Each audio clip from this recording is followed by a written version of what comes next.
Welcome to the Get Better Guide Winter Series. Today we're going over a little bit of a controversial subject, which is release patterns. Everybody's slowing down videos nowadays and going over, I want to swing it like Viktor Hovland, or I want to swing it like Tiger, Rory, all these guys. Understanding that every good golfer releases their hinges through impact, they just release them differently. So if we take a guy like Viktor Hovland, who has a very closed face at the top, as he's coming down, he cannot allow the club to turn over. He has to release it under. So an under release is this idea or feeling that the right hand really never passes the left hand. So I'm going to do it one more time, up to the top, fairly close, coming down, here, boom, and then the hands release under. That maintains loft. That allows him to be a very accurate iron player and allows him to hit these high towering fades. Now, if he were going to release the club more like a Tiger or Rory, where their hands are more even right here, that ball would go dead left. And it would be one of those things where he might hit a shot and he might hit it so far left, we untie the left shoe a little bit. But they take it back different. So if we look at Tiger, Rory, they're more of a square club face at the top. They have a little bit more of an active, or what I call an active release through impact, letting that club get out here down the target line a little bit more, as opposed to this closed face coming in and then under. Now, what we would notice from all of them is they have a release that suits how they take the club back. So it's not a 1-to-1 ratio, but if we take a club up to the top and we're seeing the grooves facing straight up in the sky like this, we would need to be more of a under release. So if I hit one kind of like that here, boom, I have that under release. I'm maintaining the square club face through impact, and when I release under, essentially what it looks like is like that. So I'm controlling the grooves. I'd be able to see them from the down the line shot behind me.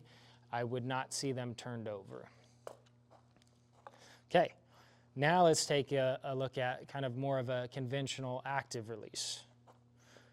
So if I take this thing up to the top, club face is kind of rotating a little bit more open on the backswing, and then I'm going to be a little bit more active through the ball. And again, even though it's a little bit more active, I'm controlling the club face through impact.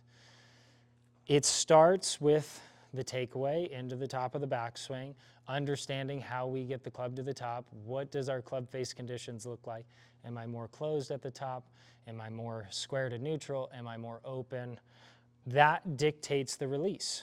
So a lot of times in lessons, you know, if I've got somebody who's a quote-unquote flipper or active release and they want to move away from that, we have to start at the top.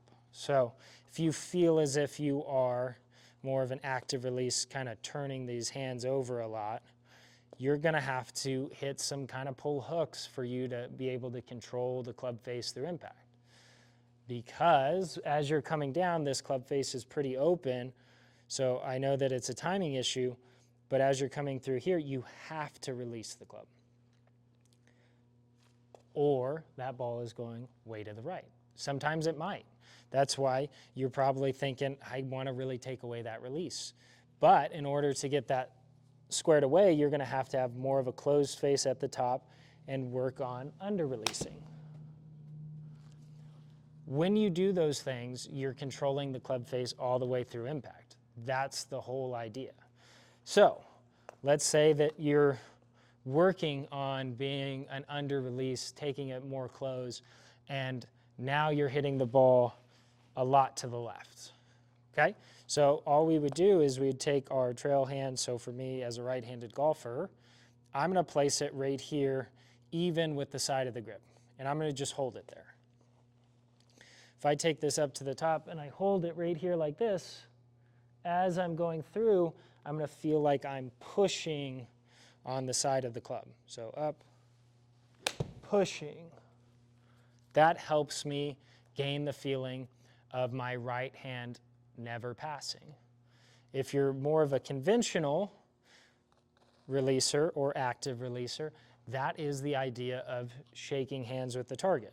So again, right-handed golfer, taking it up. I stretch my right hand out there. I am shaking hands with the target, not under, straight on, and that helps me, again, gain the feeling of what is my release pattern. Those are the two release patterns that I frequently teach. I think they're the most efficient. There are a couple more out there, but just understanding those small ideas help us control the club face throughout the swing. So if you're an under-releaser or you're trying to be an under-releaser, take that club face more closed up to the top, hit some shots with the right hand on the side, and feel like you're pushing through impact.